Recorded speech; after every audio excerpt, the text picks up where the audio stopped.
the class. I'm here for Q&A. I am the exchange manager. So anybody you refer to us, they will be dealing directly with me. I will take your call. I will take their call day and night, all the time. I was in real estate for over 20 years, so I know exactly what you do. And I know the responsiveness that you have for your clients, and I do the same for you and your clients as well. And then Dan will now present the class. Thank you so much. Thank you. Well, thank you. What we're going to do today, this is, well, it's a CE class. It also is interactive because it's not just about information. 1031s provide unique opportunities for agents to grow their referral base, grow their leads, and also potentially get new deals. And I think, as most parts of the country are seeing, deals are harder and harder to come by. And why are 1031s attractive? You're dealing with cash. You're dealing with people that are simply trying to grow their wealth exponentially. And it's always a conversation that you can bring up to somebody. It's never uncomfortable. And surprisingly, most people don't even know what it is, even investors. So we're going to start off today giving you the basics of what a 1031 exchange is, and then also, and the types of exchanges, but also going through the small percentage of people who qualify and who can benefit from it that actually use it. Okay, so with that, I'm going to get started. If y'all have any questions, feel free to talk to whoever is kind of emceeing this thing, whether it's Melissa or someone else. They'll relay the question so that I can hear it, and we will address it. Because if you're like me, I say things to the end and then wonder, what was I trying to get? What was I trying to ask? So let's start with, what is a 1031 exchange? Okay, first of all, let's go with the name 1031. It's not creative. It's not because 1,030 exchanges failed. It's because it's just the code of the IRS. Okay, 1031, as I said, is a code within the IRS guidelines that deal with tax deferment. It enables investors, and we'll get over what type of investors those are, to put off their capital gains and to allow the full amount of their appreciation, their realized gain, to work for them in their next purchase. Okay, but there are specific requirements of what needs to happen to do a 1031 exchange. The first thing is the key principle behind it. Okay, you can use, when I sell a home, it's an investment that I classify as a long-term investment, meaning that it wasn't a fix and flip, it wasn't a property development. I get to reinvest that full amount of money in a like-kind exchange. What is a like-kind exchange? It is any type of real property that I acquire. Okay. So that could be a commercial building, that could be a fourplex, a duplex, it could be, it could actually be farmland. It could be mineral rights of an ownership of land. It could be a short-term rental. So anything that is defined as real property that can be identified. It can also be a fractional interest. So some of you have heard of those things where I can buy a home in Telluride or San Diego or other places, and I only own 10%. As long as I use that money, I reinvest it within the time frame, it qualifies for an exchange. Okay, so what are the primary benefits of doing this? The primary benefits are, on average, most high net worth individuals are taxed at a rate of 20% federally. It doesn't even deal with state. Okay, then if I'm at a high interest rate, I also have what's called an NIIT tax, which is a net investment income tax. That's an extra 3.8%. So if we round up, that is 24%. So for every $100,000 I make, if I don't use a 1031, $24,000 is gone. And for those of you that work with buyers, whether in commercial or residential, how many of them would like to have an extra $24,000 to use for every 100,000? So this seems like a no-brainer, right? Well, the reality is of commercial transactions, and the reason why I'm taking commercial is very few people classify commercial as a primary residence. No one says I'm gonna live in an office building and I'm gonna use that as my family home. So if you think of this, only 20% use a 1031 exchange, which means they're paying capital gains on every transaction they use. 8 out of 10 people. So I went a bit deeper into this to say, okay, why is that? Does anyone have an idea of why that might be? I don't know. Correct. But we're scared to ask. We never outgrow that elementary school feeling of I don't want to be the person that raises my hand and says, I've heard of this, but what is it? So if you remember at the beginning, I said we're going to talk about how you can leverage this. Do you know on average for people that post to social media, and when I say post, being intentional, doing series on Facebook or TikTok, or you can tell how much I know social media, I don't even know. But the point is, people who do this increase their leads by 5 to 7 a month. On average, that is an extra $40,000 in commission on the low end per year. Because you engage with people. And that engagement enables people who don't know to not have to ask questions. You pick up referral partners, CPAs, financial planners, other people that say, wow, Susie or Bob is an expert in this field. I don't know about you, but if I said to you, I could get you, someone could help me get 5 to 10 leads a month of qualified cash buyers. Do you know anyone that would turn that down?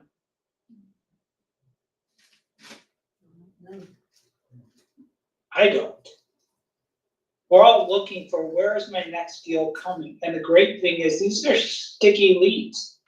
These are not like the Bob home buyer that might not do anything for 10 years. These are people you can consistently talk to about upgrading their investments, who they know, who it will fit, because these are things people like to brag about. You can post online and people do this effectively. I made Bob an extra $60,000. Wouldn't you like that? I made Susie, didn't even know that she could cash flow an extra 16 grand a month. She's doing it now. Wouldn't you like that? You know, it's that fear of missing out to investors. Okay? So what are the advantages of using a 1031 exchange? Okay, one, you get to upgrade your property. It goes back to no different than buying a home. You know, generally people will look to types of upgrades, better rental areas. They will look at better buildings. They can go with the market trends. As we see in commercial or in other areas, trends change. And you're not stuck with what you have. You can sell that. It's a great tool for estate planning. Okay, what do I mean by that? Well, when we started, I talked about tax deferment. Okay, tax deferment means I don't have to pay any capital gains until I finally sell off and I don't reinvest the money, right? Well, in estate planning, if I leave that investment property to my kids or to my friends or to my mailman, they get the stepped up valuation. So they don't even have to pay on that deferment. They would only pay if they sell on the current value of gains and don't reinvest it. What else? Portfolio diversification. Some people don't want to ride the wave of the stock market. They would like a cash flow. They would like money coming in each month, or just even having solid assets, being real property. Okay, and that's also a key element of retirement strategy, because again, when people retire, they start to draw down on their investments, right? But if they own investment properties, they can just utilize the cash flow on that, as opposed to drawing down on a 401k or other things of that nature. With that, I'm gonna start talking about, okay, what are 1031? Because there's 3 different exchanges, and then we're gonna go through some of the requirements and what they look like. Okay, the first one is a forward exchange. Essentially, that's the vanilla exchange. What does that mean?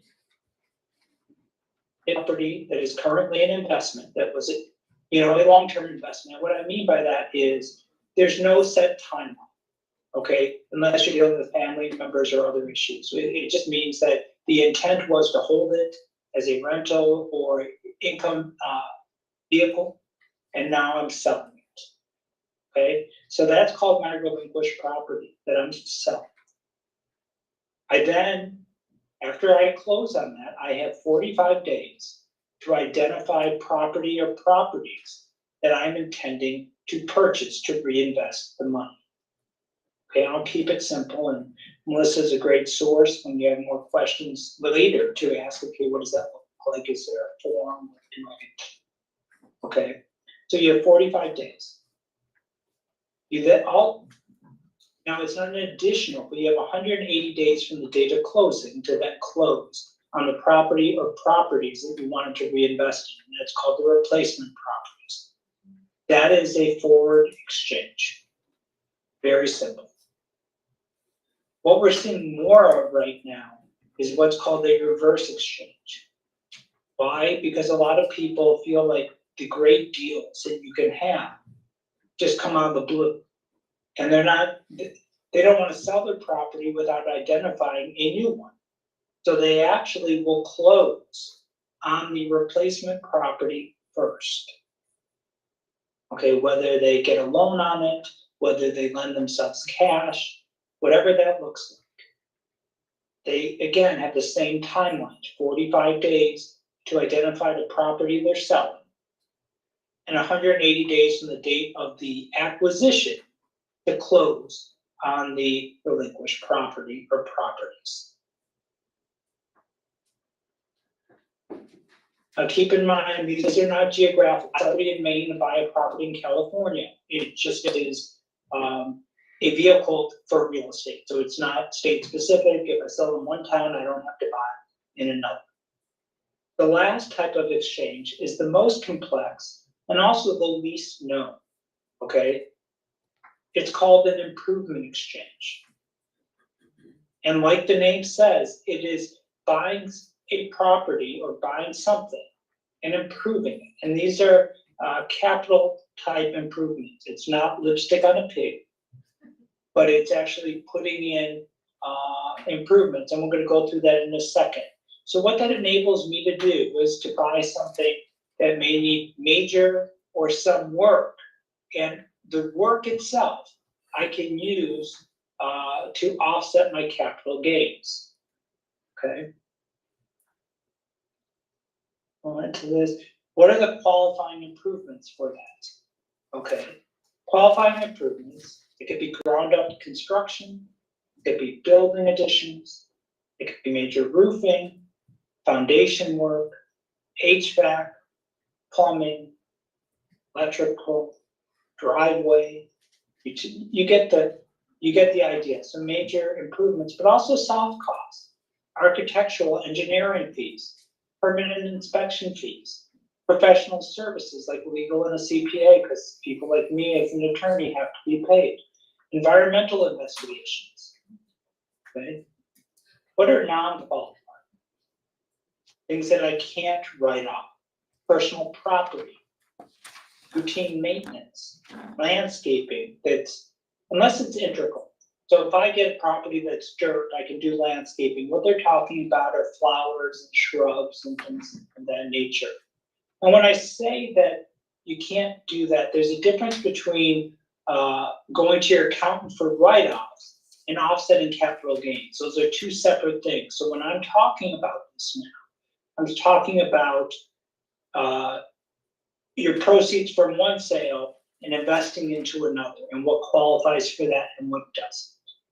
And like Melissa said, her availability, mine is the same. So when people have a lot of these technicals, they'll call me. And that's part of what we do. That's our customer service that we do. Now, keep in mind, those improvements have to be completed within the 180 days. Okay, and some people will ask me, well, what if I don't get them all done? Well, if you have $500,000 that is subject to capital gains, and in 6 months you complete 300,000, is it not better to lower your taxable amount? You don't lose. Okay, 1031 simply seeks to delay as much as possible through deferment. Okay, and that's all it does. So I have clients that do these, and they don't always get to zero. It's kind of like that old version of Wheel of Fortune where you go shopping in the room and you pick up items, and sometimes there's nothing left to buy. But it still is a great strategy. And that's part of what we do is we talk through this with people to help them pick what is the best strategy for them and what will help them the most with their situation, because everyone is different. Okay? No different than sometimes, and we'll get into later, the 1031 is not for everyone. It really depends upon their financial situation. And I talk through that with people. My job is not to sell someone on a 1031. My job is to see if a 1031 fits their specific needs, because everyone's different. Okay. So we talked about not all investors, okay, qualify for a 1031. Who doesn't? Okay. You look at land developers. You look at fix it and flip. These are short-term acquisitions, even a developer, because it could take 2 years to build a home, right? But their intent is never to hold the home, it's to sell it as soon as possible. And that's what the IRS looks at. So there's this scrutiny risk with these people. They look to what is the acquisition intent, okay? Because I could be a developer, let's just say I'm a property developer and I want to build a community of rentals. The land, I'm Pulte or I'm whomever, and I'm going to hold these long-term as a rental community. And all of a sudden, 2 years from now, 3 years from now, when the market changes, the rental market sucks. I might say, I'm gonna sell them now. Could they do a 1031? Yeah, they could, depending upon what they're buying, because their original intent was not to flip it. So the IRS scrutiny goes to the intent, and it's a facts and circumstance test. They're gonna evaluate the frequency of transactions, the development activity, marketing efforts, and relationship to the taxpayer's business. Holding period. Short holding periods, less than Was how many? okay, because they're go ahead. How much was the holding period? Does someone have a question? I couldn't hear you, I'm sorry. You froze for a minute, Dan. She was asking what did you say the holding period is? Okay, there is no set holding period. I'm gonna give you the caveat of when there is real quick. If it is not an arm's length transaction, that is the only time really it's 2 years. Okay, what's not arm's length? I buy a property from my mother, my sister, my cousin, family members, where it really wasn't marketed to outside people, it was just a family transaction. Okay, so it goes on a smell test. However, that being said, the IRS still uses the 2 years as kind of a benchmark of what is your intent. It's not hard and fast, but they're gonna look to that, okay? So if I hold a property for 6 months they may really put me under those detective, bright lights and say, why did you only hold it for 3 months if you're a long-term investor? Okay, so the longer the holding period you have, it supports the characterization of a long-term investor, meaning not my career as an investor, my career with that property as an investor. Okay? Are there any questions on that so far?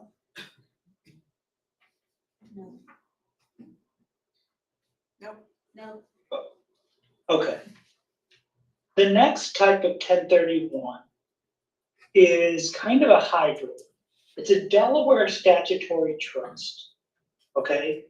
Basically, you are investing as a passive investor into a fund that buys and sells commercial assets. There's advantages and disadvantages of that. You are a passive owner, okay, that has a professional manager. The advantage to that is higher quality properties, shopping malls, supermarkets, Class A plus buildings, stuff of that. And what you do is you get cash on cash returns, which are typically 5 to 9% of your investment. You have potential for appreciation when and if they sell. Triple net lease structures. Okay, what are your limitations though on that? It's a liquid. Okay, you have a 5 to 10 year holding pattern. You have no say in what they buy. Management fees come out of your investment, and you have no control over the decisions. So for some people, like an annuity, they say, this is great. I'll just let it ride. I've done my research. I know who this group is. I see what they invest in. For other people, it could be a bit frustrating. A lot of people don't like their money tied up that long. They don't like not having a say. They might think the management fees are too high and they have no vote or say in what's being taken out of their money. So it really depends. It's not a one size fits all. It's a, does this work for me? Okay. We talked about that a 1031 exchange isn't for everyone. Okay, who are some people that it's not good? Well, what if I don't make much money right now and I'm a low tax bracket? Then I might not care and I might not want to delay on paying taxes. If some people, it's no different than Roth and traditional IRAs. Some people want to pay their taxes now, some people want to pay it later. Do I have liquidity needs? Okay, I might need some cash right now. So 1031 wouldn't make sense. The property is ineligible. You know, what could that be? Well, I talked to somebody that wanted to do a vacation home, and they were going to rent it some and not rent it some. And when I really pressed into them, between them wanting to rent it some for themselves, for family members, they were going to use the property for too long out of the year to qualify. Okay, what is that? Okay, it is 14 days or 10% of the overall rental period. So if I rent it out to a fair market value for the whole year, 10% of that time of the, let's call it, I rent it out for 280 days of the year. That means I can use it myself for 28 days. So it just really depends what your desire is. But you also can segregate things out. So if I buy a home and I rent a room, and that room is always for rent, like Airbnb, but I use the rest of the house for myself, we can section off the room and the percentage, so a portion of it could be a 1031. And that's why it's kind of important who you use and why. Because while everyone can do vanilla, you know, just straight 1031s, we get some exotic questions of does this qualify, does it not? And a lot of times people will just say yes or no based upon easy answers, as opposed to digging into what does that look like. Okay? So those are some of the basics of a 1031, and I'm going to get into some more of the intricacies unless we have some questions. Yes, go ahead. So I want to hear a little bit more about the investor investing in a larger project as a passive investor, and then when the project is sold, you get your money back, right? Can you use it? I kind of heard that you can use it as exchange one exchange, but I also heard some other people saying that no, you can't do that because you're investing in you're not really. You don't really own the project, you're not really selling the project, you're actually getting money back from your investment. So I'm not sure how that works. Depends on what kind of investment it was. Was it like a DST where you're owning a fractional interest in that property? It's like a apartment building, so we have a lot of investors who invest in apartment buildings, and this has come up many times. Like when they sell the property, they dissolve the corporation, and then each investor gets their money back. And a lot of them, they want to reinvest into other properties or other projects, but they don't know whether they can use extensive exchange. We asked that question before, the answer was no. But from what I heard just now, it sounds like there might be a way to do it. Like, so I Dan? want to clarify. Dan, can you hear her? Okay, so there's a couple different ways. So if you're talking about like a drop and swap, where they dissolve the partnership, okay? It depends how it's structured on the way out, okay? So if I own, use my name, Dan Barbakoff LP, and the sole asset is a commercial building with 3 partners, okay? What needs to happen to reinvest the money? Let's say 2 partners don't want to reinvest and one does, right? The one partner will hold on to, they will not dissolve the LP. They keep the LP going, but the partners drop out. So we would amend the partnership agreement to essentially have that one partner, or he may add someone, or we'll change the formation or the name or the structure of it, keep the taxpayer identification number, which is key to being able to reinvest it. Those other 2 partners will get taxed because they just want to be done. But the one partner who wants to keep going then can reinvest and not be taxed. Does that address your question? Really, because the investor themselves, if they are not part of the bigger corporation, they're just part of the investment group. So when they file taxes, it's most likely it's gonna be on their own social security or on their own tax ID. It's not gonna be at the corporate level. Okay, so then to address that, it depends if it's a 721 or a 1031 or a DST. So I don't know what that structure is, but assuming it's a 1031, if they are taxed independently, they can then reinvest it. But I would have to see what the formation was. If the entity owned the property, okay, and they're dissolving it, it's kind of like a DST that no longer exists. Most likely they wouldn't be paying their capital gains on it because they were just a passive investor from a vehicle that no longer is working. And that's some of the risk with that. Most of these don't simply go out. It sounds like it's in the minority of people that just say, hey, we had a nice run, we're stopping. I can give you Dan's number to talk to him directly because it'd be Okay. more about the way it was titled, held in title, all that kind of stuff. But Dan will talk to you directly about that. Yeah, thank you. Of course. Okay, any other questions?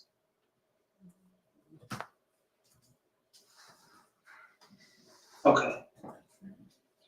So as I said, the 2 largest types of exchanges we're seeing right now are actually not the forward. They are reverse exchanges and they are improvement exchanges. And this really gets into being an expert in those areas, which we can help you gain the knowledge necessary to do so. Because a lot of people, think about it with a home buyer. If a home buyer sees a home and they go, this is a beautiful home, I really want this, but their home isn't listed because they don't want to sell unless they find something, And now they're left scrambling for cash. Okay? That's what we call the reverse exchange. One of the things these people don't know is we work with a lot of banks, and there are a lot of banks that will lend on the property they're acquiring. It's a short-term bridge loan. And think about it, why would a lender not lend? Because that property is free and clear. So they're unaware that they can actually get financing to bridge themselves. And when I say that, it's an investment rate, but it's not like a bridge loan that is this ridiculously high interest rate. Okay, so if they need cash, it's available to them. But there's unique things around it. You have to actually get involved with a 1031 exchange at the beginning. Because what we have to do is we have to form what's called an EAT. I won't go through what, it basically is a straw buyer company. Because your client can't have true ownership of it until they sell off their other property. They are a sole member of that company, but it's a unique corporate structure, okay, that we help them set up. And that is for both improvement exchanges as well as reverse. But it enables people, when you're talking with them, to start showing them properties before they even list theirs. But you will want to talk with them to find out, what are you selling? Because they need to complete that to do the 1031. They have 45 days to identify what that is, and they have 180 days to sell it.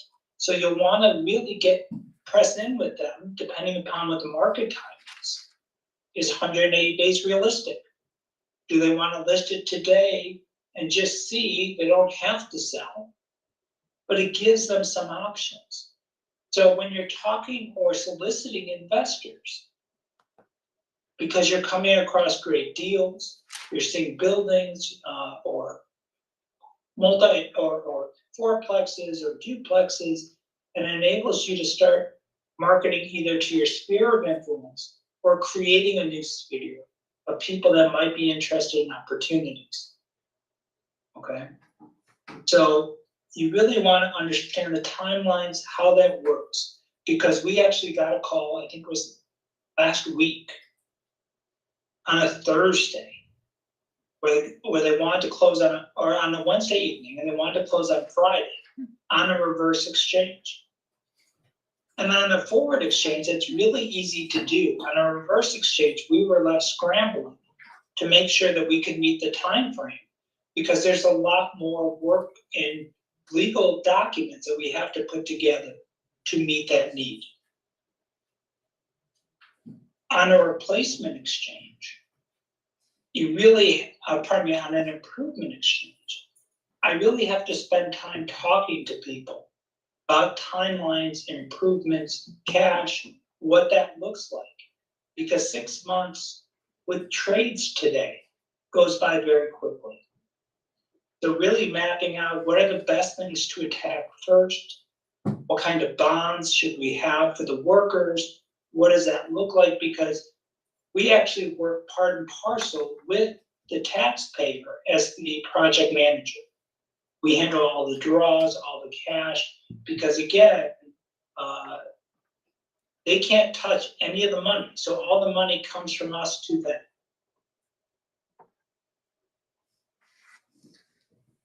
So that's where planning really comes into play. And those are those two exchanges, but understand they're highly nuanced, but in a market that is slowing down with an unsure economy, these are the best times to get in and figure out, what does that look like?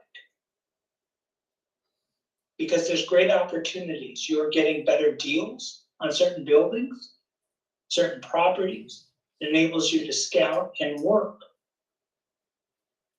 And as I said in the beginning, social media is really the key to developing this. And I work with people to kind of map out what that looks like. How do I have a call to action? What does that call to action look like? What kind of series can I put together each week to develop my story, my plan, the best ways you can do it are real life stories, and that's what we go through. Showing real money, how people won, and how they're growing their wealth through using these. Most people right now with the increased cost of living are trying to say, how can I grow my wealth, my retirement fund? I used to think needed to be here, and now needs to be much larger. Okay? With that, the last 10 minutes of the class, we open up for questions. I'm hopeful that I have not bored you all to death. Hey, Do we Dan, have any? Dan, is there a way to use a portion of your current investment property?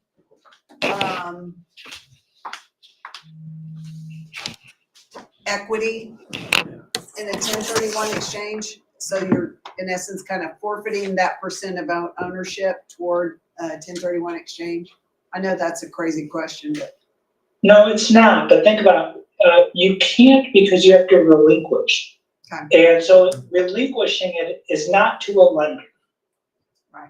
Okay, which is like cashing out. Mhm. Okay. I could sell a percentage of the property to somebody. Okay. And use that in a 1031 exchange.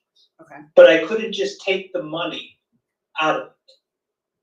But you touched on a question that actually most people don't know about. So I'm gonna hit that real quick. Most people are used to, okay, if I sell a property for $600,000 that I bought for $400,000, I have $200,000 in gains and I have to reinvest that or I'm gonna be taxed, right? There's also a thing called mortgage boot. And that is one of the #1 ways that people get hit with capital gains that they don't know. If when I sell the property, the payoff, let's say is $300,000. If I don't put a new loan on my acquisition property for $300,000, I will get taxed. Or if I put it for less than that amount, I'll get taxed by the difference. It's called mortgage boot. So it's not just what cash I get, it's whether or not there was a loan, and do I replace that loan on a new property? That was for investment property, not your primary residence, correct? Correct, we're only dealing with investments for 1031, Right. that's it. Okay. Primary residence Right. cannot be used in a 1031. Right. I get. No, I know. I was just 70,000 talking about Yeah. the tax he was talking about Yeah. had nothing to do with your primary residence. Correct. So what if somebody was selling an investment property, looking at a new investment property? It does have a mortgage, so their mortgage on the new property has to be equal to what the old property is. What if they want to also do improvements? So hold on, it depends. So you said on the property that they're selling, does that have a mortgage? It does. Okay, so yes, they have to replace the mortgage, just the payoff amount. But it Okay. doesn't have to be Now- replaced with debt. You don't have to. But they have to replace the debt. Now, they can use that debt for whatever. So if the debt on the new property is $200,000, they can use that for improvements. They just, if you think about it, they have to cover two things. They have to cover their debt and they have to cover their gain. Whether they do that in improvements, whether they do it just on a higher acquisition price, that's completely up to them.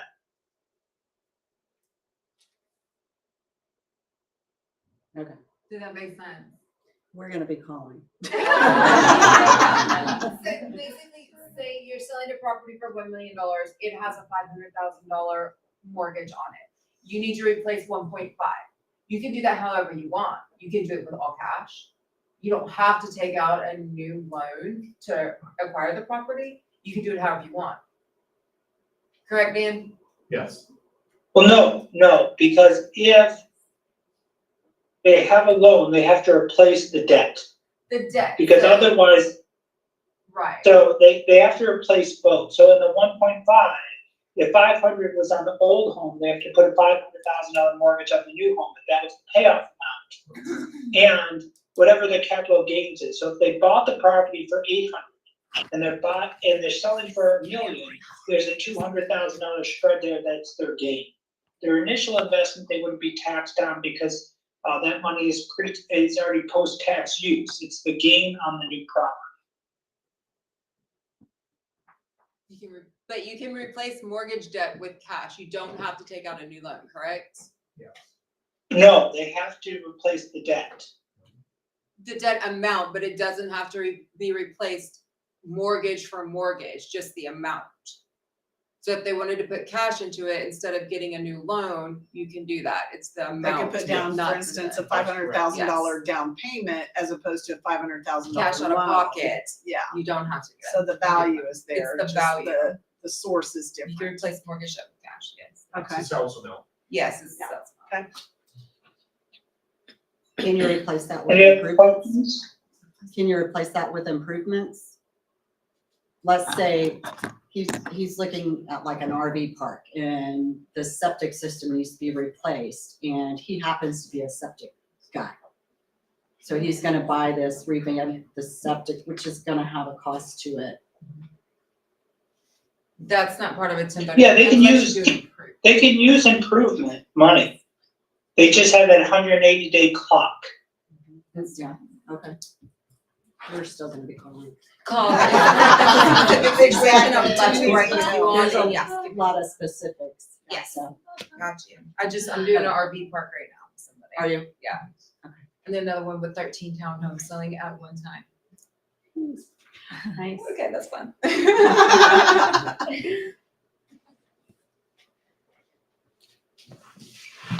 Any other questions for Dan? Yeah, I do have one. So he's talking about put 1031 into a trust. How's that works? Like, is there any timeline also, and then how's it exactly working? Can you hear me? Dan, can you hear? Try this one. No, what was that?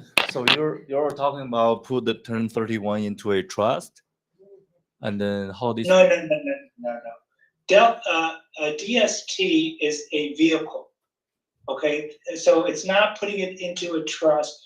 It's a unique type of 1031. So while it's called the Delaware Statutory Trust, it's not just putting it into a trust. It's a passive way to invest your 1031. But people that own properties in trust, if it's an investment property, yes, they can continue to utilize their trust, or they can change it into their own names if they want to, or vice versa. If they're selling a property, a rental property, and it's in your name and your wife's name, you could go ahead and move that into a trust moving forward on the replacement property you purchased, because on the bottom line, it's the same taxpayer. Okay. So at the end of the day, if someone they die, they still need to pay whatever tax they need to pay, right? If they don't have anything in the irrevocable trust. So if you own property and you passed away, is that what you're talking about? Yeah. Then your heirs would get that stepped up basis, and if they wanted to continue, keep that investment property, they could, and if they Okay. sold it, they could reinvest it into a 1031. Okay.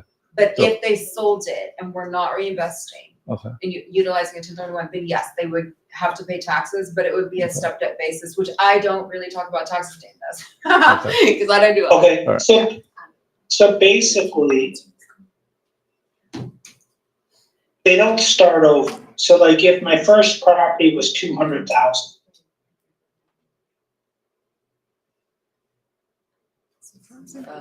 and my new property is $1 million, I would get taxed if I didn't die on whatever, going from 200,000 to the sales price on the last property.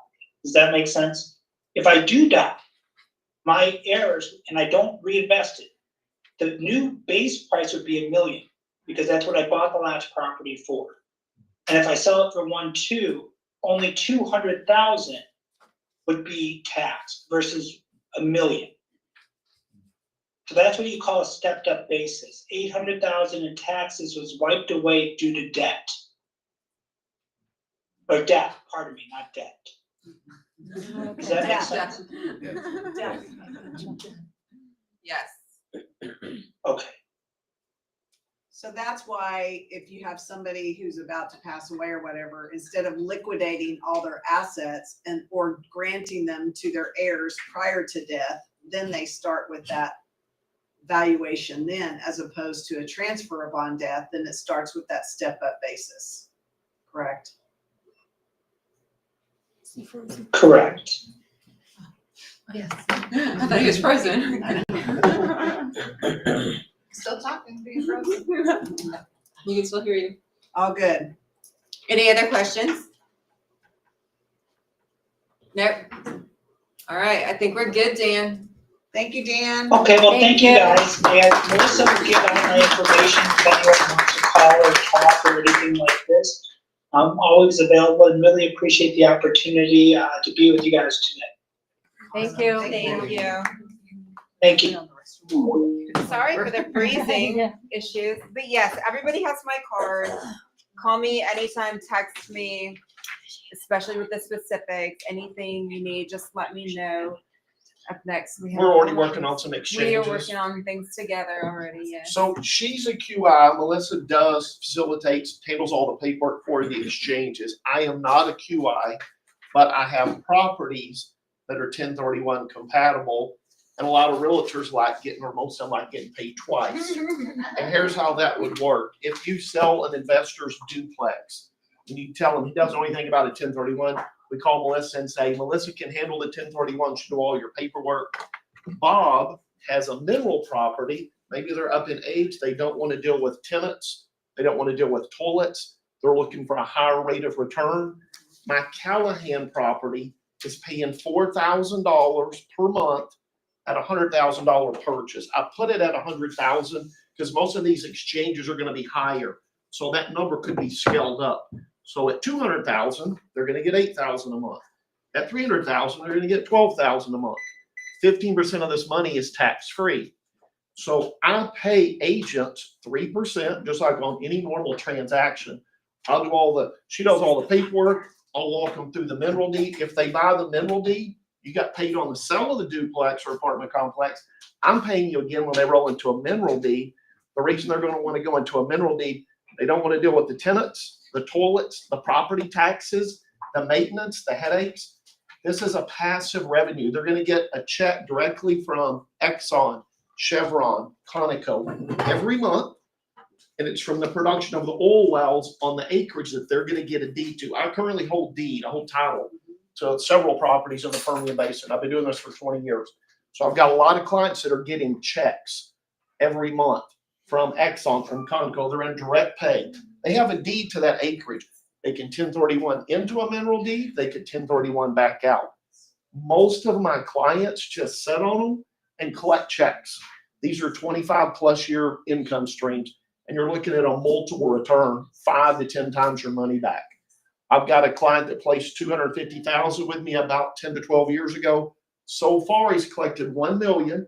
He's still getting about $5,000 a month on the 250. Another fellow that's on there, it was one of the first exchanges I did. The guy had 2 days left, and we were able to get it all done in 2 days. He had $615,000. He's on the same property that's in Wyoming. That one's paid him $2.5 million on the $615,000. Both of those guys' investment amount stays constant. You don't have any expenses to deal with. No property tax, which nobody wants to pay property tax, and they keep going up every year. You do have a deed to the property. The surface owner is going to pay property tax. I'm not the surface owner. I own everything under the surface. The minerals are the oil and gas that are trapped there. These wells are making $1 million to $2 million per month per well. And we buy these early stage of development. My Callahan property has 10 brand new wells. They're just coming online, so it's flush production. So that one's paying, I'm good at third grade math, 4,000 on 100, you're 40% return on your money. I don't think there's any apartment complexes or mini storage RV parks that are performing at that level, especially with no tenants, toilets, or expenses. That property has room for another 10 wells. Some of them have already been permitted to be drilled in the next probably 12 to 18 month window. So the 10 well count will grow to 20. I did a property a few years ago, about 4 to 5 years ago. When we bought it, there were 100 wells. There's now over 200 wells. Vivek and Ram, a couple of Indian guys that are investing with us on there, they were a little skeptical. It's one of the new properties they got on there. That property, I talked to them the other day, it's averaging 37% returns. It didn't start there, but the well counts doubled. All of those new wells, whether it's the 10 going to 20 or the 100 going to 2, all of those new wells are paid for, managed and maintained by that operator. So you're not paying any expenses, but you get a benefit from all those new wells. And if you put your investors on a property where they're getting 20+% returns, because I typically tell people, look for 15 to 20. And a lot of people are like, oh, that's crazy. Why would you sell it? Why would everybody buy it? Most people don't know anything about mineral deeds. It's kind of like 1031s. Nobody knows about them. But I've got a lot of clients. They're getting checks. I've been doing this 20 years. So if anybody has a client, they're a little skeptical, which a lot of people are. Here's a list of people they can talk to. And they're getting checks from Conoco, Exxon, Chevron, Oxy, multiple operators. All this is going to be West Texas, Permian Basin. It's the biggest oil field in the United States. I think it's the biggest oil field in the world. So if you put your clients on there, then they're going to really appreciate that and refer you more business. That's how we've grown our business. It's how you could grow your business, because a lot of the guys I'm dealing with are in their 70s or 80s, and the 5% yield just doesn't really excite them. They're like, I don't have 20 years for this 5% return to pay out. I'll be dead. I'd rather have more cash flow now and have a better return. One of the guys he was in bad health. He wanted to make sure his wife had money. Doug Lloyd, he passed away. So now his wife is just getting loyalty checks, and she didn't have any tenants to deal with, any toilet. And he had done about $2 million with us. So his revenues, I don't know, I could go back and check, but he's on multiple properties. It's hundreds of thousands of dollars per year that his wife's getting. Can you back up and say, obviously, we understand that if they're selling investment property, then they can invest in mineral rights Yes. as the exchange portion. Yes. But explain to me how the mineral, I've done 1031s, but not for minerals. So explain, are we buying a mineral deed for, let's say, someone owns 100 acres. Okay. I'm buying the mineral deed for that whole 100 acre, a portion. Yes. On Okay. mineral deeds, it's a little complicated. The wells out here are drilled down about 2 miles. They're very Right. deep, below any drinking water. And they were drilling 1 mile horizontal, then 2. Now they're up to 3. Now they're up to 4 mile. The wells are about $10 million each to drill. So on my 10 well property, they've already invested $100 million just in the drilling.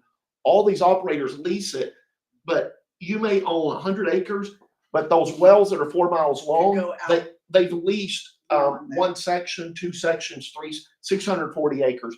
So your number of acres that you own in what we call a unit, there's a boundary line, could be 600, could be 1,200, could be 2,000, could be 5,000.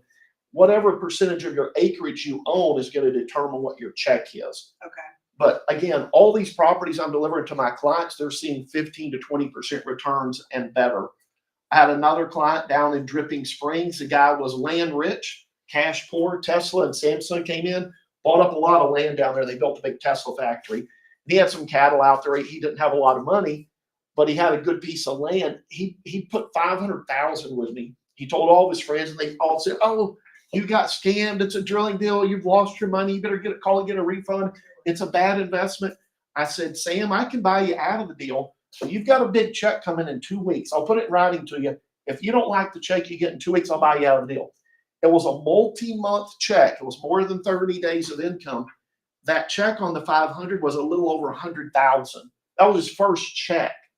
And another 11 checks on that to add up for a year. He's around 200,000 of just cash flow. Now he can show his friends, "Hey, I'm getting these checks." And it's directly from the operator. I'm not sending the checks. So and the reason I say that, the revenue doesn't go through my bank account so that I can keep a piece and charge a management fee. If something happens to me, Exxon, Conoco, Chevron's still there, you're still going to get your check every month. But it's real easy. I had another guy down in the hill country. He was showing ranches. He said, "I'd rather just plug him into Bob, let Bob show him a mineral deal, because if he takes him to the ranch, the guy goes, 'I like this ranch, but the pond's too big or the barn's too little, or there's too many.'" They didn't like something about the ranch, and he was in his truck driving on these properties. It was a lot easier just to say, "Hey, call Bob. He'll walk him through a mineral deal." and he gets paid. He could be on vacation. All I need is an introduction. I'll walk them through the properties when they sell. And and this happens a lot of times, these investors will reinvest because we're not familiar with minerals. They like the cash flow. Every time they invest, I want to keep paying you. It's not my client now. It's still our client, because the more money I pay these realtors, the more referrals I get. So I do have a question on that. So they purchase a mineral deed and they're getting these dividends, we'll call them, It's a royalty payment. royalty payment monthly or Yes. whatever it is. And so how is that taxed on the As, dividend? as ordinary income, but 15% of Okay. it's going to be tax-free. Okay, that So if was, I send them $100,000, it's considered the depreciation to the production of the wells. And unlike a building, if you depreciate a building or apartment or a house, when you sell, you've got to recapture through the 1031. On a mineral deed, there's no recapture on that 15%. It's just a benefit of being a mineral owner. so is there a way to take those minerals to have it not directly come to me, Tina, for revenue income that month? That it could be directly invested into another tax deferred? I have some people that buy these in their IRA and they own a mineral deed and it's going back in, whether it's a Roth or traditional or a SEP IRA, you can do it that way. And we've got a lot of cash investors. I've got a guy right now that's got a property down in Florida. It's going to sell for $1.3 million just for the dirt. And he's just going to go ahead and do $50,000 just to kind of see proof of concept. I've got a property that's going to send out revenue next month in November. He said, I got 50, I'll throw 50 in there to see how this works. And if if that return is 15, 20% or better, when my exchange closes, I'll have a little more confidence because he's not familiar with minerals. So, and I'll pay him on cash investments. I'll pay on IRA money. The biggest avenue is we do a lot of 1031 exchanges. I've been doing it for 20 plus years. So let's say I have a client, they decide to sell their mineral deed, percent ownership. I'll pay you on that too. But they can take the funds from that and do another 1031 exchange. You could 1031 in, you could 1031 back out. Right. I don't see it happen often because my returns are much higher. Okay. Typically, what I'm hearing on the DSTs is the returns are 3 to 5%. They're illiquid. Mostly apartment complexes. My mom sold around Dallas for 40 years, or about a 6 cap, 5 or 6 cap. I've got rentals around here. My issue is the property tax. Some of these houses I bought 20 years ago were $6,000. They're now $20,000 a year. It's $1,000 a month, or more on the property tax. And then the insurance that was $600 is now $3,000 or $4,000. Right. That's what a lot of these investors are wanting to get away from. Johnny Williams, I think Irma has a video. Johnny's a broker with Keller Williams, same last name, Keller Williams, Johnny Williams, but he's just a broker with them. He's in South Lake. He had bought some old properties over in, I think the Halton City area. They were old wood frame Fort Worth? houses. Fort Worth, somewhere over there. Paid about $50,000 for them. This is 20, 30 years ago. He just sold some in the last few years for $200,000. They went up in value, but they were old when he bought them, and they were even older when he sold them. And he was getting away from the maintenance on them. He was collecting about $17,000 a year on those houses. They were just little, small, not expensive houses. The money he rolled in, the $200,000 mineral deeds, he's getting $70,000 a year. He's getting 4 times cash flow Without the overhead. without any tenants, toilets, admin and- none of the headaches, What's just cash the flow. minimum investment? 50,000 typically is where, somebody want to kind of put their toe in the water. But we can, and I think on the mineral deed too, I can accommodate any odd dollar amount. So most of these exchanges, the guy may have $333,000.47, or the first one I did was $615,000. I can deed that exact percentage. It doesn't have to be at $50,000 or $100,000. It could be, I can take it right to the penny, so it cleans up any 1031 taxes. That's good, because sometimes on these 1031s, it's like, well, I'm 22,000 short or more. Or They can roll whatever that it is. in. Right.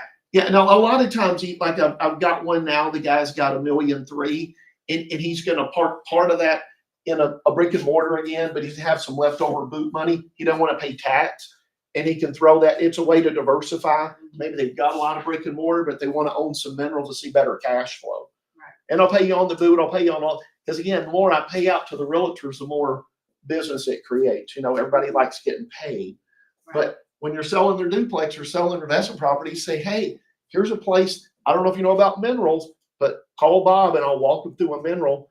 I'll handle all that for you and pay you on that. Client's happy, you're happy, Everybody's getting paid. Nobody's left out of the loop. So are you saying if we refer clients to you and they decide to buy these minerals through you, there's a referral fee? 3%. 3% on those? Yeah, Greg I've Lear, been paid before. yeah, she's already sent a bunch of people. Yeah. Greg, there was a guy, Greg Learman, he was a head attorney for asset preservation. He's quit, I think he's moved on doing something else. But he referred us a lot of business over the last several years. In about a 4 to 5 year window, we paid him over $1 million at 3% referrals. And that was just extra money above what they were paying them as a job. So it's just referral money. Do you have comments? I didn't. This is the office number right here, right? I think so. Is it the 469? 999. Oh, that's Tommy's. That's Tommy's Oh, okay. number. Thank you. So we can certainly come in. Sure, yes, no, happy to do. I know how to personally. Thank you. That's got my cell number. I'm available all the time because a lot of these 1031 exchanges are time sensitive. You know, the guys are under the gun to get their exchanges done. And so, you know, if I've it's a been more Saturday, Sunday, successful Monday, referring Tuesday, him clients we're available. than my all actual the time. business. I It just was gotta just say that. questions. So some of these clients do. Well, are, hey, my it's better uncle if Let's has- talk to this person. Some I'm people not say, hey, this, my but I'm uncle like, has some yes. land and he's wanting to sell. I have a full-time landman, sorry. And he can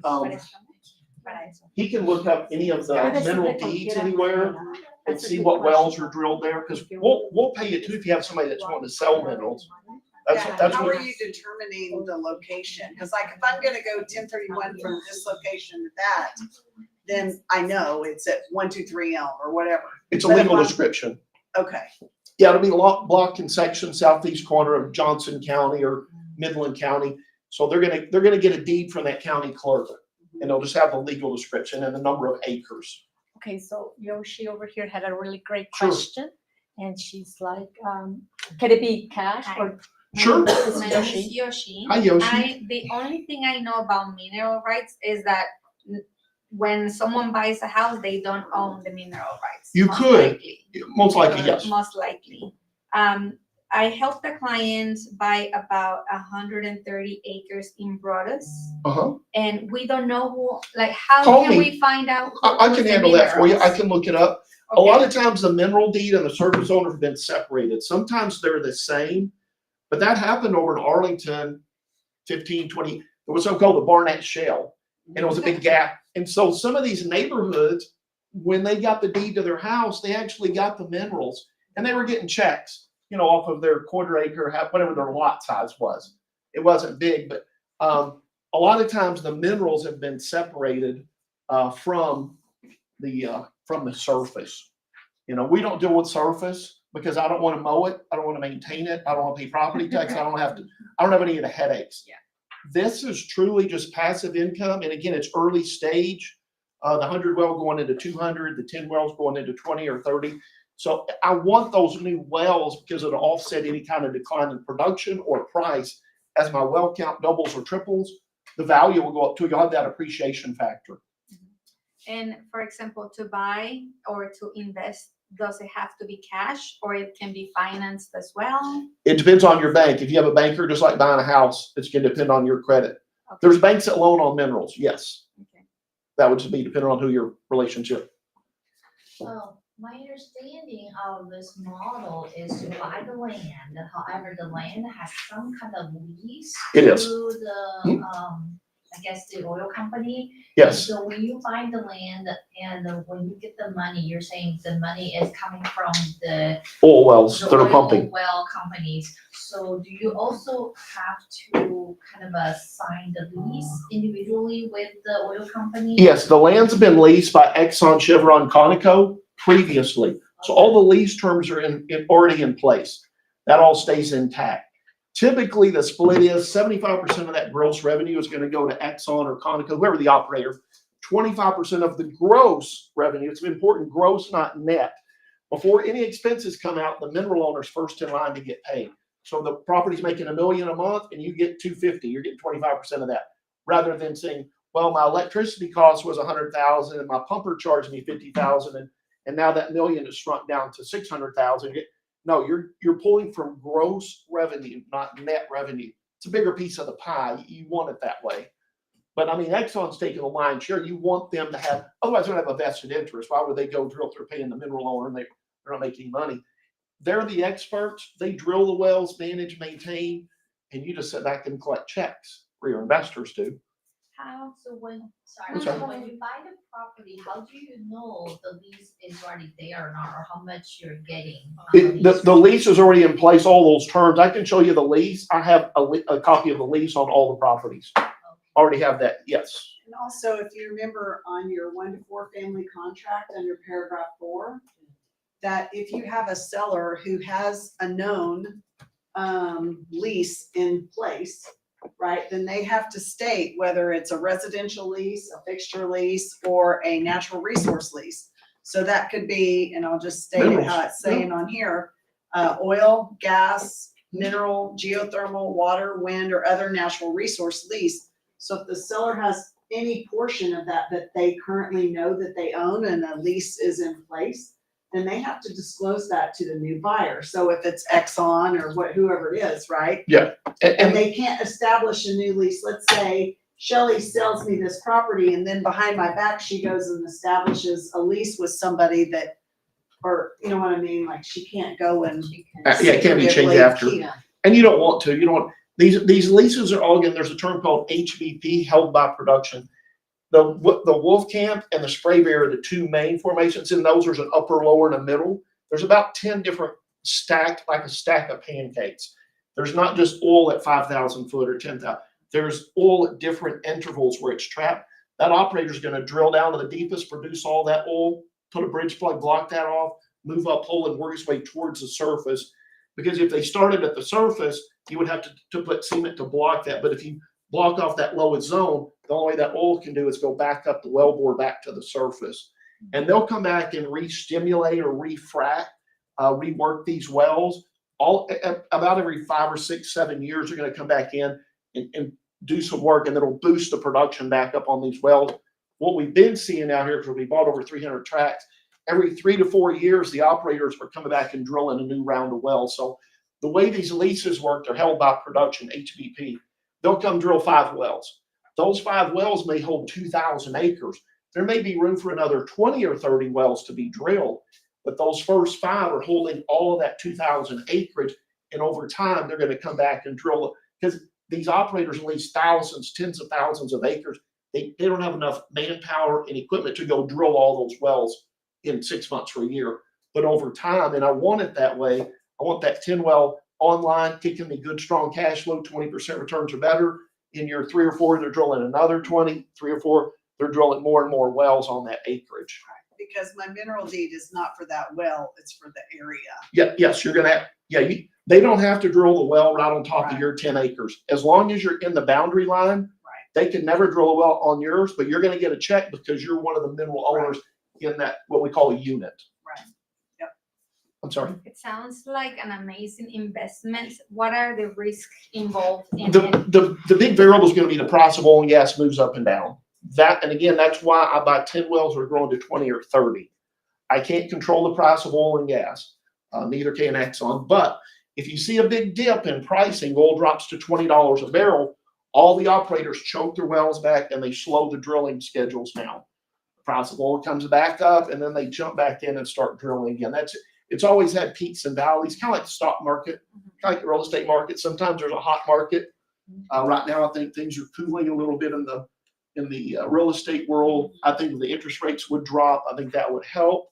Like I said, I've got some rentals here, and what I'm going to do with my rentals, I'm doing equity loans. I can pull that dead equity. House I bought 20 years ago for $200,000 is now renting for $5,700 a month. It's appraised at $1 million. It's paid for, so I've got a lot of equity. I can do an equity loan. I'm going to keep the renter, keep the $5,700 a month. Equity loan is going to go into a mineral deed, so I'll have a mineral deed income and the rental income on that one house. It'll be more than your interest Sorry. How long would you say, like, let's say I buy this year, to keep that property or that investment? How long I do would you just say that keep- it will I would- stay? I would keep it. current wells are gonna be easily 25 years. There's wells in the Permian that have been online for 100 years. So these are not 2 years or 5 years or 10. This is 20 plus years of income. I just got a check the other day on a property that we've had. It goes to my mom. I bought it and she's older. And so we were getting 500 or 600 a month. They drilled a lot of new wells and she had signed, we'll get a division order. A division order is a document you get from the operator saying, hey, I've drilled new wells on your property. Where do you want me to send this money to? Most of the clients set up as an ACH. It's an automatic deposit. Just goes right into your bank account, but they'll also send you a run statement of how much oil was produced, gas on each individual. It's very detailed. So the check came in the other day. Mom said, hey, we got one for 43,000. It was getting 500 a month. So it was a big chunk. I was, well, that was a good surprise. It's a property I've been sitting on a while. I was getting checks, but not 43,000 a month, but that's nice. So when they did. They drilled new wells. Oh. New wells boosted that revenue. So there'll be another big check coming on the first. So happy. And how Yeah. is the selling, like, let's say I buy and then I no longer want it, how Preferably you is the call selling me. process? Preferably, there's no fees to enter. There's no origination fee, closing, there's no fees. To So- buy. to or buy. sell? Or to sell. Most of my clients have been doing this again for 20 years, just sit on them because they like collecting that cash flow. Right. I mean, that's why people are buying real estate. You're gonna go buy a house or you're gonna buy raw land and have an RV park maybe. Because you want a monthly revenue stream. Everybody needs cash flow.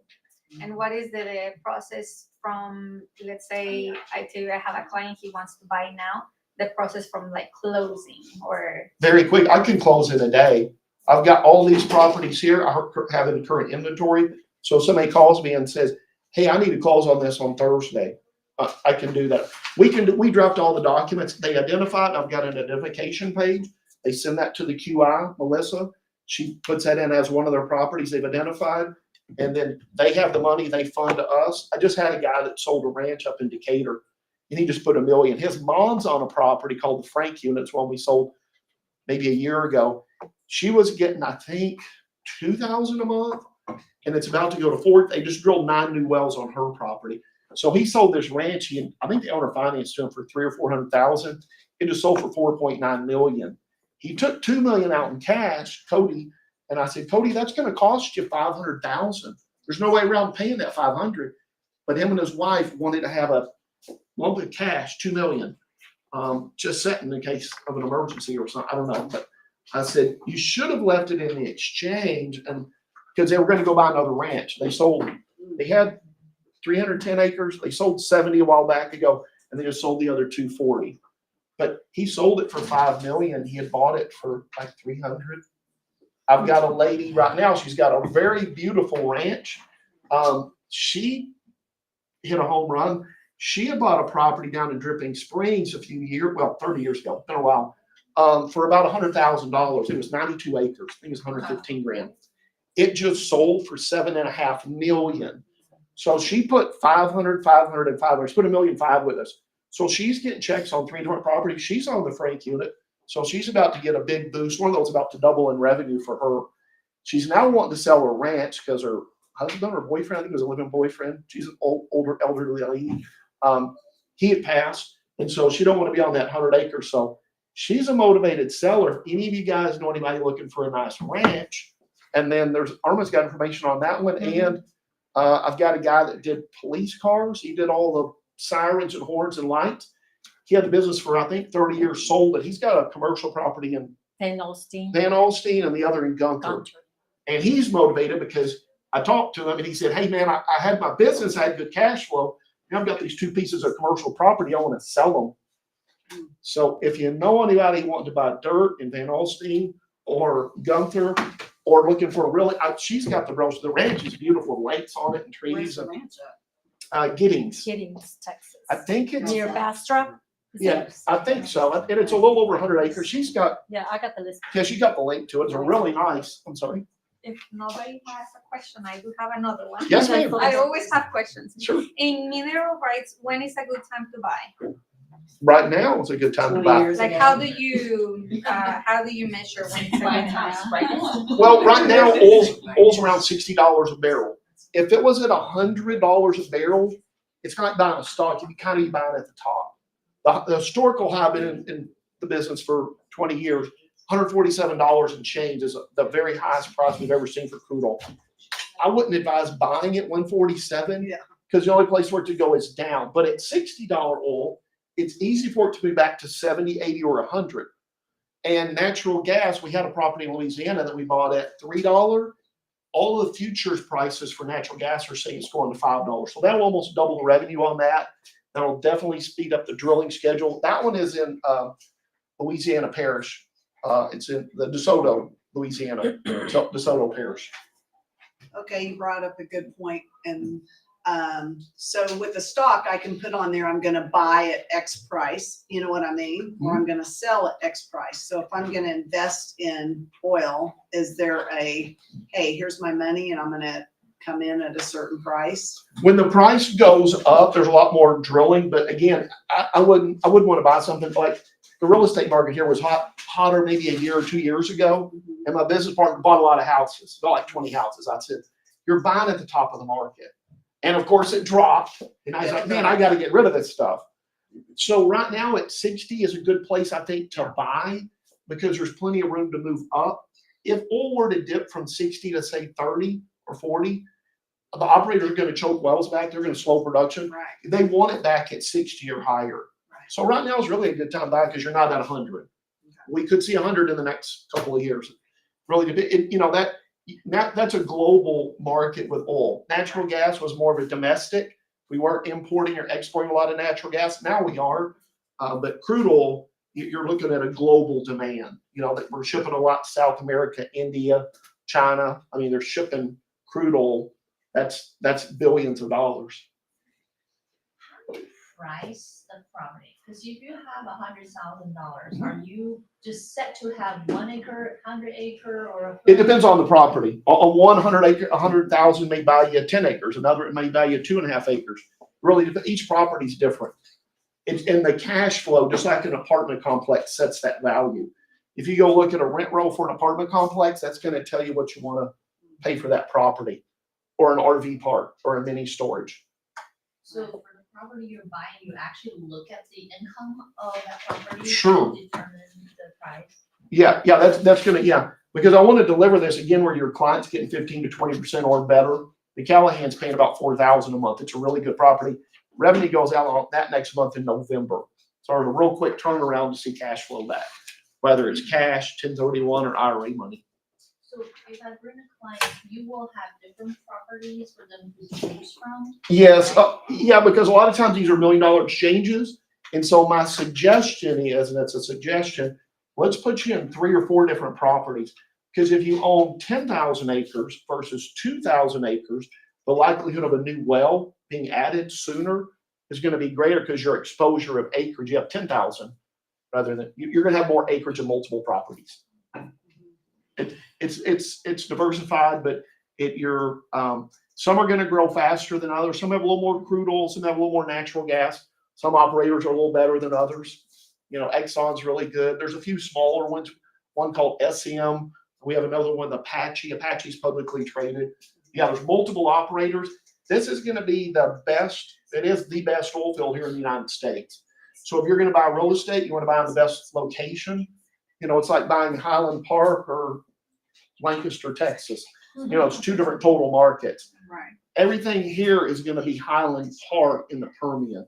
You can go drill wells in Kansas, Oklahoma, Wyoming. There's some other places to drill, but where most of the rigs are active right now is in West Texas Permian Basin. Thank you all for attending. I can answer any more questions. I have one more question. Sure.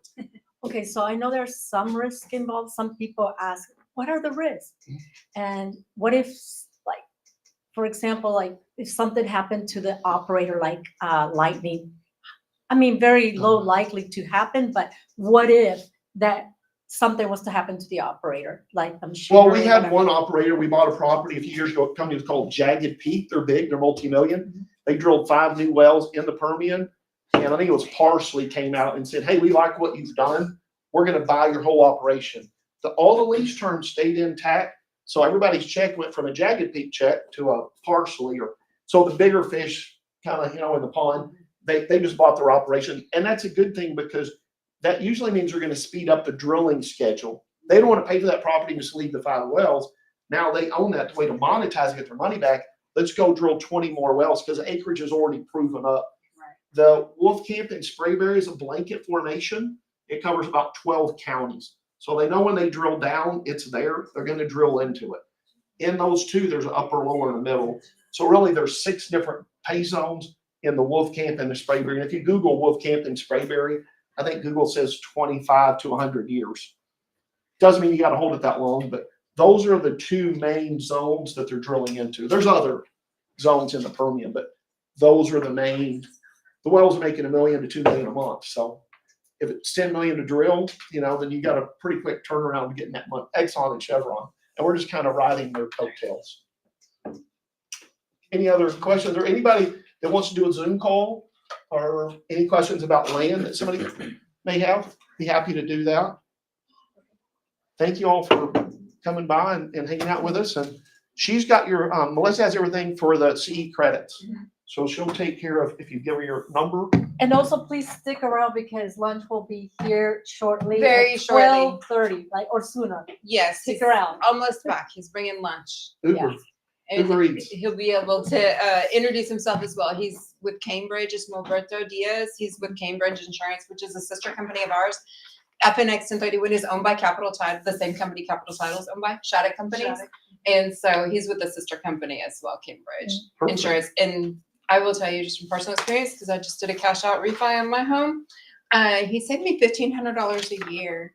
And I've been with my insurance guy for 25 years. I love my insurance guy. And I was like, Scott, I just got a quote. And he's like, I can't do it. And I'm like, okay, you can keep my autos. I'm coming over here from my home though. You So need to he share is that, a yeah. great contact Yeah. for that, for your clients too. But he should be back very shortly with lunch. And then you guys are gonna wanna stick around. So at you lunch, go. at 1 o'clock, we have Jeff Street coming in, and just a promo on that.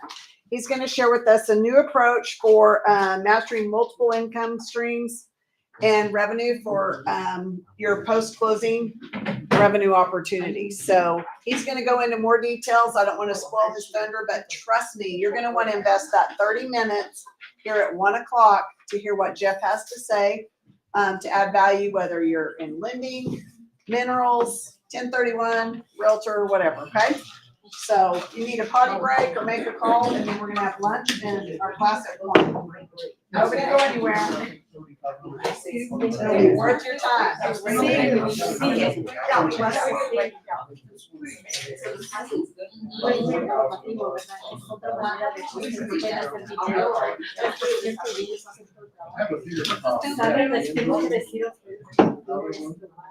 See, that's when they had it. $80,000 a month.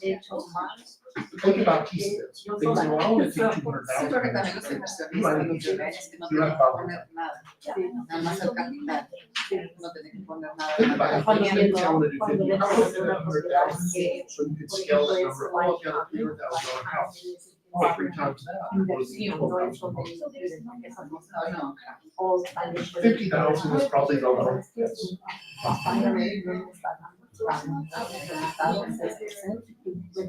Yeah, November checks are going up next month on that, so quick. We got Yeah,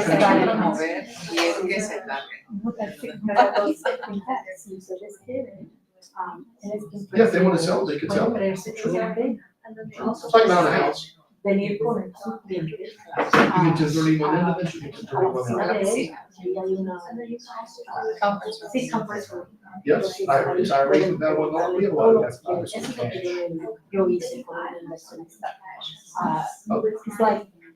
Take You can them do by both. hand, Yeah. take them over there, make the appointment. Let him work his They'll magic. even treat you to lunch, whatever. You just have Yes, give me a call. Herman knows, Herman has my contact.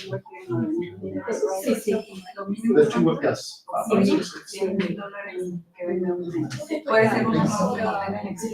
Oh, okay, so you're in the 45-day window.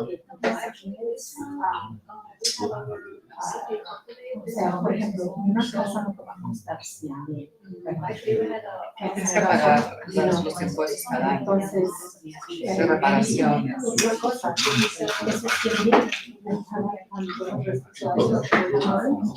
Ya la saqué de comprar. Sí, porque es necesario, pero también, como es entonces, hay una estrategia I'll be que happy to show you a market con una cash flow, casa de or renta, loan account. esperar hasta que agarre el equity, y de ahí agarra el cash flow, y luego con el equity, ya intentas poner, ahora es de una casa, sus assets estén produciendo cash flow. Porque él hace eso. Ok, Son dos maneras de obtener dinero. dinero pasivo. Como su mamá, me acuerdo cuando me llegó la noticia de que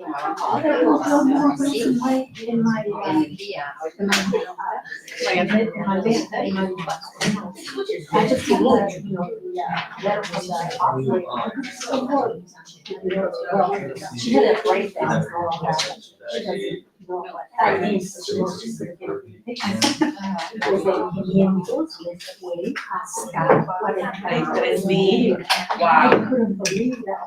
Girl, no way. Inicialmente cuando hizo a ella, ya tiene, no sé, 15 años, entonces es el mismo ya 6 o'clock. 3, 4 veces estaba ya en la Okay. So yeah, 6 o'clock. cuando está bajando ya bajó a las 500. Last 6 Pues so esa gran noticia que la puso ahí en mí, buenísimo que está so let's cubriendo mucho leño. Entonces ahí había espacio para que poner más. Cuando hicieron más, entonces it just skyrocketed. ¿Quién más te va a decir? Yeah, I think it's for people that can Y invest eso like es that. mensual. I can't believe it. That I was just saying, that, you know how we promote buy, we sell, lease, but we also talk about investment. So that would be our connection with the investment side of this, pushing to him so that he can help with all that side of it, the stuff that I don't know about. Como de repente a veces te salga un inversionista, yo quiero comprar una casita para rentarla, quiero vender esta casita, ¿verdad? Que no, para inversión, invertirla en otra cosa, esta otra cosa puede ser eso. Déjame ponerme en contacto con Paz, tienes que escuchar esto, vamos a hacer una cita y ya lo traen fuera porque ellos son expertos, entonces ir a tu inversionista. Está toda preguntas, pero aquí tenemos expertos que va a encantar los resultados, 15 a 20% de ahorro, entonces, aunque aprendan unas cuantas bullet points que un 15% de tu revenue va a ser tax. También les gusta eso. Y de saber de que no tienes el dolor de la casa, de rentar, arreglar, Pagar impuestos. sí, Maintenance fees, you got insurance for the house, you got that. property management, yep, okay, up and down. Hey, you got, just where it's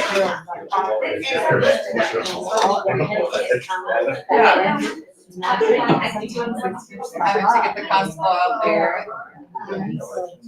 That's what he always says in his speech. You don't have the problem. The headaches. Tenants, and no headaches, tenants, no toilets, none of that stuff. So you just get that passive income, monthly cash flow. That's good. Y él está bien, nomás es hablarle y hacer una cita. Sí, he's so well, he's super flexible. Where's his office? That's north of, Forest Lane on 75. OBJ freeway. ¿Saben dónde está el Merit Tower? Merit Tower, just north of the Medical City Hospital. Oh, okay, okay. Just north of there in the tall class. Right. Well, you have his number, Yes. get his address. Thank Ya you. tienes algo- ya tienes alguien en mente? Buenas personas. Oh, yeah. We got two prospective people Good, here. yeah, you can come out of the office, we can do Zoom call, whatever's easy. Yeah. Because sometimes the clients are in New York or California. We can just do a Zoom call like this and answer any questions. What I did is I set up an appointment and I brought my investor. I just took her to his office and she had Work your magic. a lot of questions. A lot of questions that I couldn't answer, but the expert can answer that. Sure. And so it's sometimes like they'll get him and his partner, Mike. Yeah, we've got a geologist too, if somebody wants to get into like the geology of the underground, the formation and all that. There's literally thousands of these wells, like if you're looking at a house, you want to pull up comps, the comparables. Right. So we can look at a 1-year-old well, compare it to a 2-year or 5 years. And so that way you know kind of a decline curve of how long those wells are gonna produce. And also there's a landman. Bill Dalton, he does all the deed Yeah. transfers. So there's no closing costs, origination, there's no fees. We transfer the deed. And then it's recorded in the county clerk, so they're gonna get the deed from the clerk. I mean, we'll probably send a copy. We send the original to the purchaser, whoever the investor, and then a copy of that is gonna go to Exxon or Conoco or Chevron. And then they're gonna go, oh, okay, now Irma, you're the new owner, we got the deed, then they start paying you every month. So what is the process like? You start today and we do all closing and I'm gonna. On that Callahan property, checks will go out next month. If you miss November, you get it December, but you're not gonna get skipped if they have a cutoff that they're doing that. So your first check may be like Sam check, it may be 2 or 3 months of income combined. I'll look at my Instagram here. just to accept it. Bear with us. No way. I'm gonna go back up to the office. You are? Yes, I got a couple more clients I gotta go. Thank Try to you, catch. Bob. Thank Very, you guys, very thanks for coming. informative. Thank you, thanks for attending. Thank you very much. Melissa's We gonna learned a take care of lot you more. guys. I was sorry to miss it the first time you were at the coffee house. Oh, well, And you're I tough kept- over there. and I kept But telling her, she's great on the 1031. Yeah. So, and it's a great tool to have. And a client, you know, it gives them, it's about $1,000 roughly. $1,250. So it gives them the option if they don't set up the 1031 paperwork, you gotta do this in advance of the sale, then they don't have an option. But if they call Melissa, set up a 1031, then they have the option to into a mineral or any other property and save a lot of capital gain taxes. So that's where she's very valuable. give your business card or I It's can on that set up flyer. one, I can set up a flyer here for you. But she's got another. No? I'm gonna run. Okay. Thank you guys. Thank you very much. Nice to meet you guys. See you later. Good Thank job. You're gonna want to at 1 o'clock. Okay, call me. No, you're gonna want to be here at 1. Oh, I've got another client. I've got a 1031 on Thursday. Okay. Sorry. I want Our- to our connect will you, go in. I want to connect you to Jeff Street that are getting ready to. Okay. Oh, can you stay a while? I've got a 1031, babe. I've got to go handle. Oh, okay. Well, I'll get his I'll info. call you probably next week. I'll be around all next week. Thank you very much for coming. Thank you guys. Have a great Tina, afternoon. There you go. Here's my card, and then here's a brochure. And it has a great just overview of 1031s and the different types, the 3 different types. Yeah, the forward exchange is the most common. Somebody's selling a property and but it also tells you a little overview of the reverse and.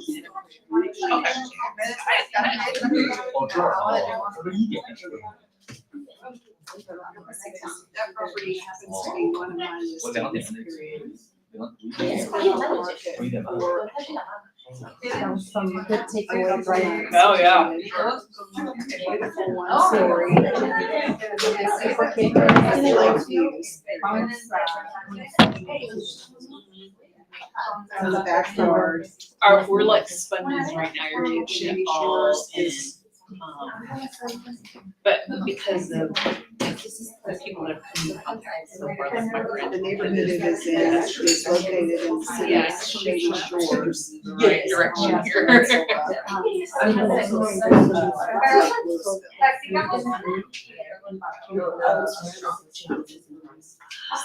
know. We lowered the listing price.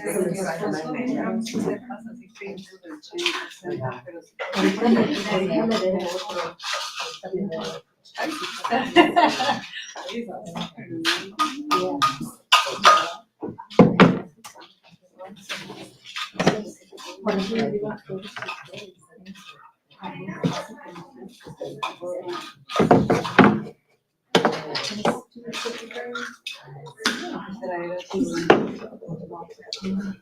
a veces a mí me gusta hacer lunches también, maybe wherever you want. I have a real estate mastermind I go to that goes back to my. I can meet with you before that.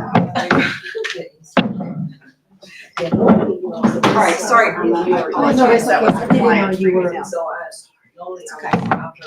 Draft everything, I send it to the landlord review. After landlord review, I send it to the tenant. Well, I'm gonna connect them for two different ways. I need Bob to hear what Jeff is presenting, and I want Jeff to hear what Bob. Yeah. Because they can both help each other. That's the easier way. That's fine, You know, yeah. Something that we can so that way touch in another way. it's better.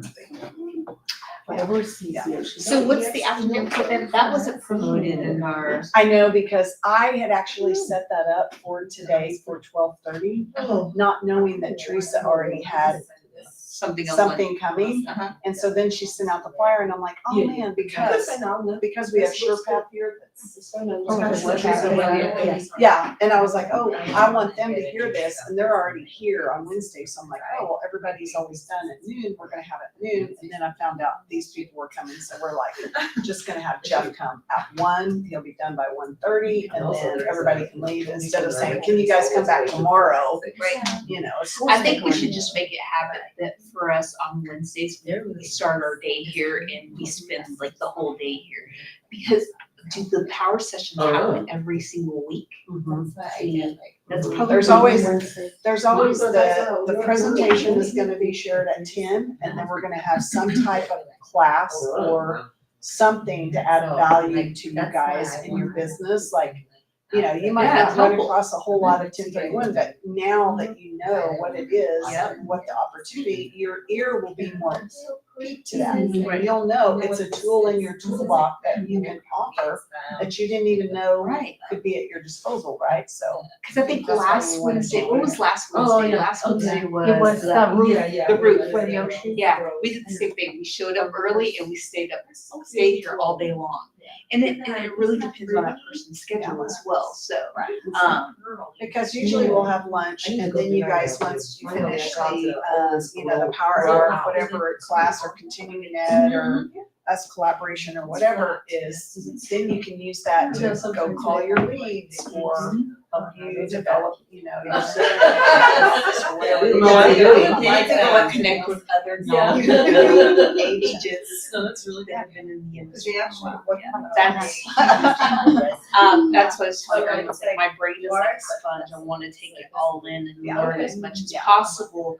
And that's is what that helps with this Right. meeting here. Well, and I would rather have one long day, let's Yeah, say this here, partnership. than I'm here on Tuesday, here on Wednesday, here on Thursday, because then the drive time, because I live an hour away. Yeah. So just the drive time. And plus we be considerate of other people's businesses, you know what I mean? It's like you don't wanna take from, you know, what you have going on tomorrow, you know, or the next day. Yeah. But So I mean, we're rolling We're here, here, so but to me, yeah, just Yeah. piggyback off that and make it. make a full day of it.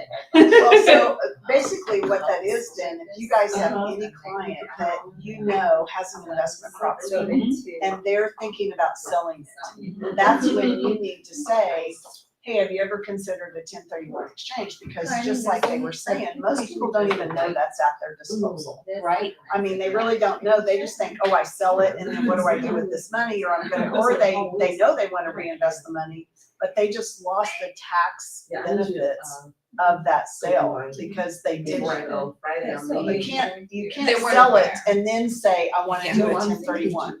Like you absolutely have to, before you sell it, contact someone like AXN and say, okay, I'm gonna have a 1031 exchange on 123 Elm. And this is what we're gonna do, and then once you start that timeline, you have 45 days to say, these are the other 3 options that I might buy.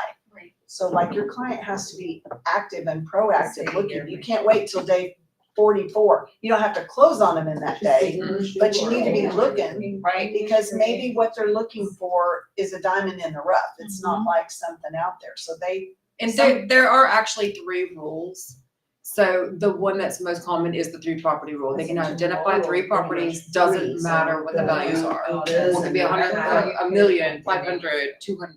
They can identify 3 properties, only have to purchase one Right. or 3. really? Okay, they can purchase one of the 3 or all 3 or 2, whatever. The other rule that is used more often, that's the most often used. But the other one is the 200% rule. They can identify as many properties as they want. They can do a list of 20 properties, as long as the total combined value of all the properties that they identify doesn't equal more than 200% of the property they sold. Okay, there's a third rule, 95% rule. Nobody uses it. You can identify as many properties as you want, but you have to purchase 95% of the properties you identify. No. Nobody uses that. That one doesn't even make sense in It's any scary world. at Well, and first. even the second one with the values, it's very hard to find, you know, that Unless many somebody properties was that's gonna. Truly stay trying to under diversify. Yeah. Just, it would be interesting. My You know, first 1031 exchange, I was 2 months in real estate. Oh, So I was like, I don't know. years, but That's I right. was able to find a great attorney at that time that just walked me through it. Yeah. So Because- my sellers sold their 2 acres in Cattle Mills. And then they purchased 16 or 18 acres in Greenville Nice. with the 1031 exchange. It's great, and they deferred all those capital gains taxes. They're holding So, on. do you remember how much they sold it for? The original 200, right there. 200, and they bought it for 8,000. There you go. And they sold it for Imagine 200. the amount of taxes they would have paid. Yeah, It's crazy. exactly. So all of that money they saved and they got to reinvest to make more money on their money instead of paying it to the government.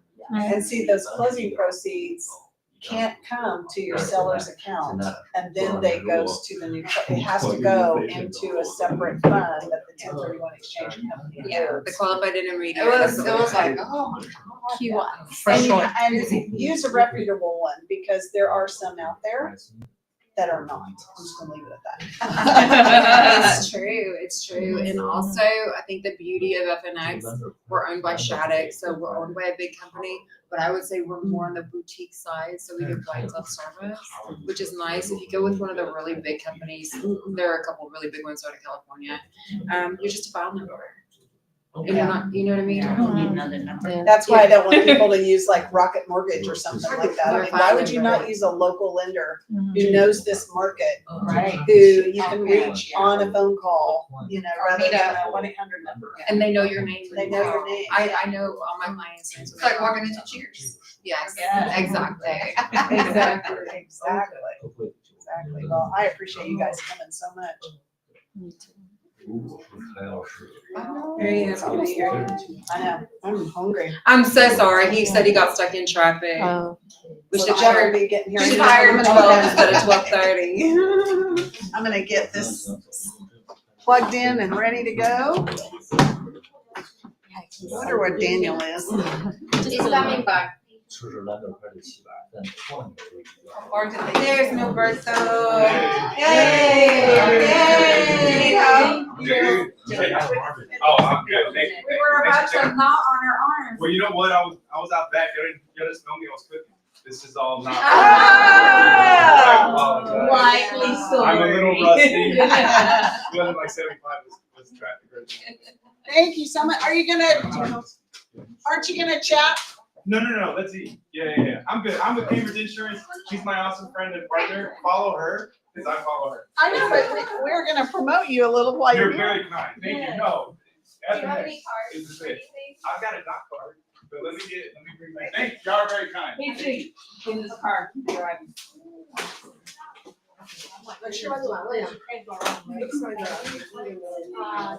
There's the kitchen.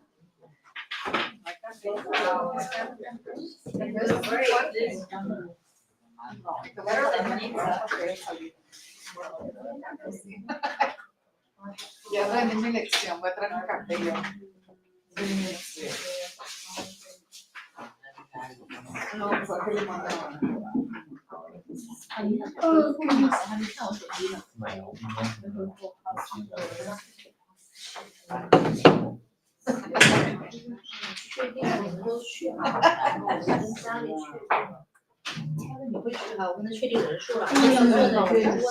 La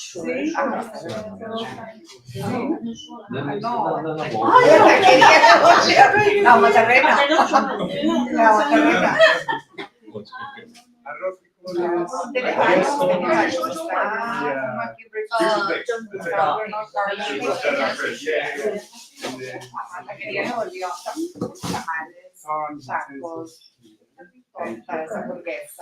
So sorry for the delay. I made a massive accident on 75 South. I'm so sorry, y'all. I'm sorry.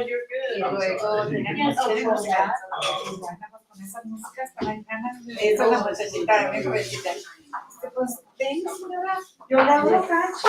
Good. Me acuerdo mi güey está sorry que voy con ella. Yo le hago el chiste cada vez que voy. Bailamos. I'm gonna go to the Shell, does anybody want? Oh, for drinks? Yeah. Oh, no.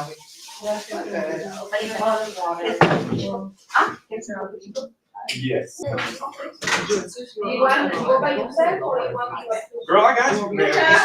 Oh, you did? I just love it. You hang out with me. I will speak Spanish emergency. This morning, 9 o'clock, I was on a conference call with some salary. I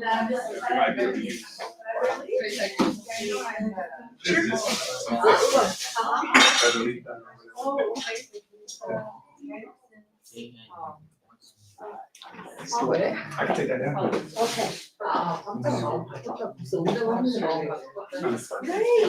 Okay, begin. I think that top. Huh? I love that top. It's Thank so you. pretty. Love it. I just got it. And my friend and I, we went to I don't see. Since 8:30, and after like an hour or so, we get so bored. My kind of ladies.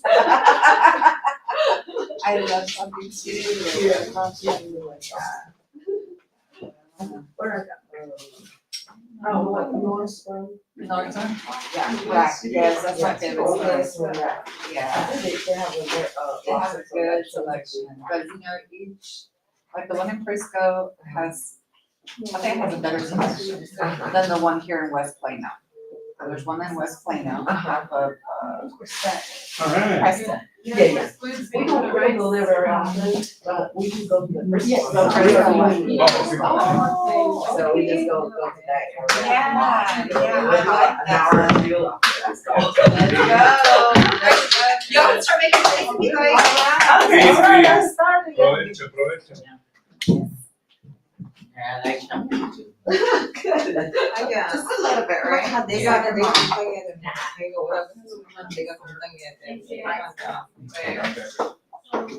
Come on, Martina. I'm going to. I'm gonna get this presentation somehow.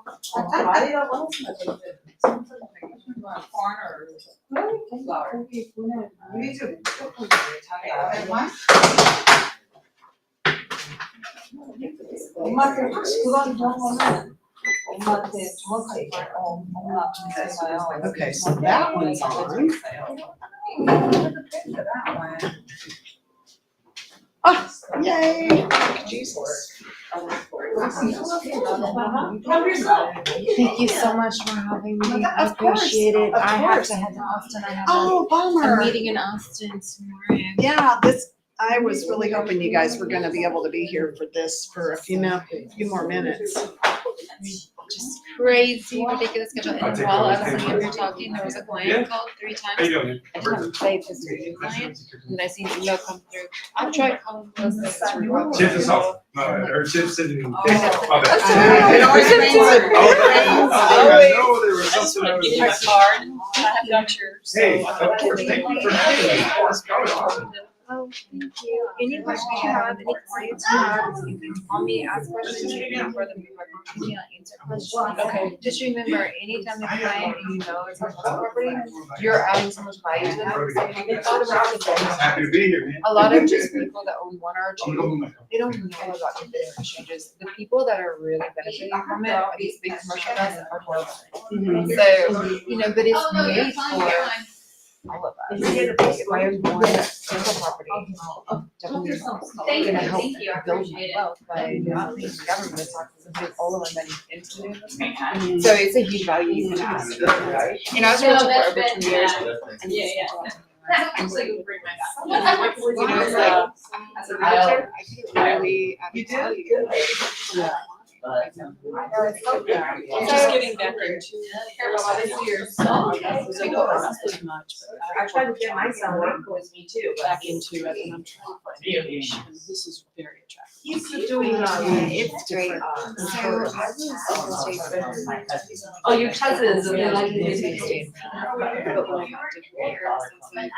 divorced, I don't have any check. check. Everything was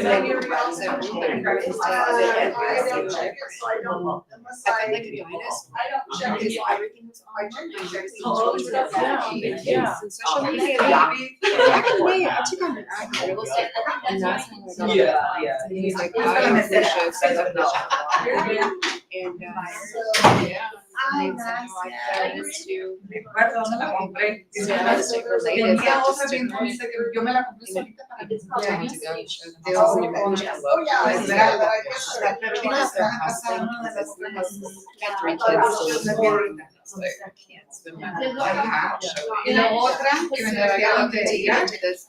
that is something, you know, I know what it's like. So you're a. I am.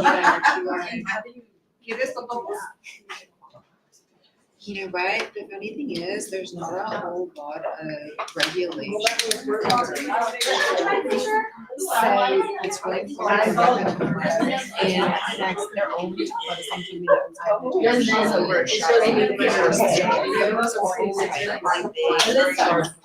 They're not great. Was that Just, it's one of those where you because there was nobody else. It looked like a lady.